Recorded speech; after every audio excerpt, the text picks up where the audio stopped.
Today we're going to break down how I shot and edited this commercial architecture exterior shot. This is a pretty similar format of how I shoot and edit a lot of these large high-rise type buildings. First thing is being there at the right time of day. This was as the sun was starting to go down.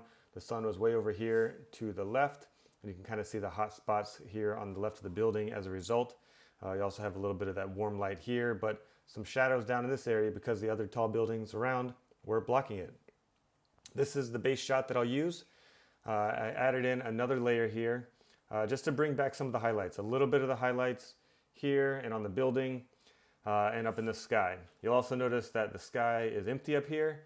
That's because the building was a little too close to the edge of the frame, so I just extended the size of the canvas here, and I'll fill that in later. Next, dealing with the people and the cars at the bottom, I added in a car going this way. There's that lady back again.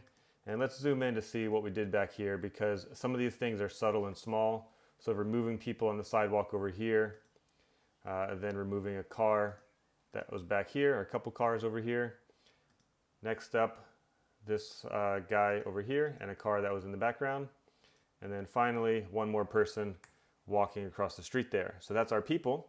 Then we go to fixes. This is what I call distraction removal. So anything that's going to take your eyes away from the focal points, we want to get rid of.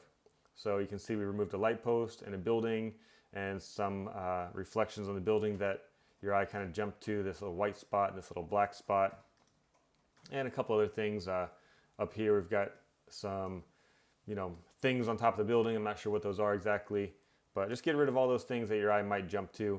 And then of course, fill in the top of the frame with that sky. Then we have our color selection over here. First, I thought this little dome thing on top of the building was a little bit dark and distracting, so I just brightened that up. And then they had this dumpster that was very bright green, so I desaturated that green.